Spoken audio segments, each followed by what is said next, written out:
Bonjour, dans cette vidéo tutoriel, nous allons apprendre quelles sont les conditions d'engagement pour l'autotrack. Pour cela, il vous suffira tout simplement de cliquer sur l'icône autotrack et vous verrez ce qu'on appelle vulgairement un camembert qui est composé de 4 portions.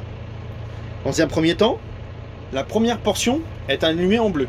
Elle correspond tout simplement à mon processeur qui est activé autotrack. La deuxième portion de camembert s'activera lorsque j'aurai un signal SF1 et que je recrée une ligne de guidage.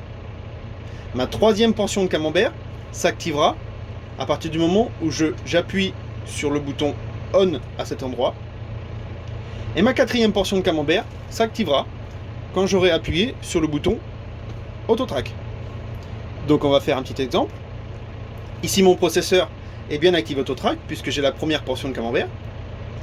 Mon autoguidage est activé. Pour cela, pour voir si mon autoguidage est activé, il me suffit simplement de cliquer sur guidage, cliquer sur le petit i, et ici je vois bien que mon guidage principal est bien sur 1.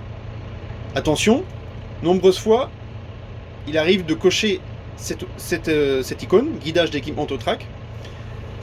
Ceci est seulement coché quand l'outil possède son antenne, c'est-à-dire qu'il y a une antenne sur le tracteur, une antenne sur l'outil. Moi, je n'ai qu'une antenne sur mon outil, donc je ne coche uniquement que guidage principal.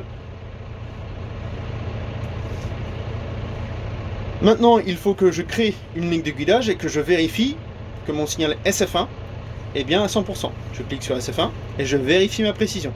Ici, je vois bien que je suis à 100% de précision de mon signal SF1. Je ne vais pas m'attarder sur la création d'une ligne de guidage.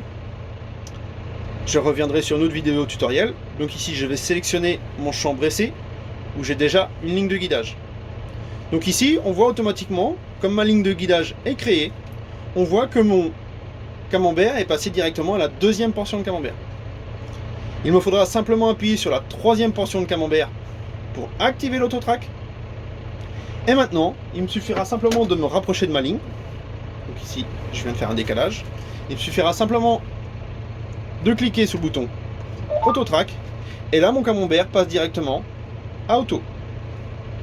Si jamais je n'ai pas une étape qui a été faite, j'ai toujours la possibilité de cliquer sur l'icône guidage, de cliquer sur le camembert et d'avoir un mode diagnostic où on me demande justement pourquoi je n'arrive pas à activer mon autotrack.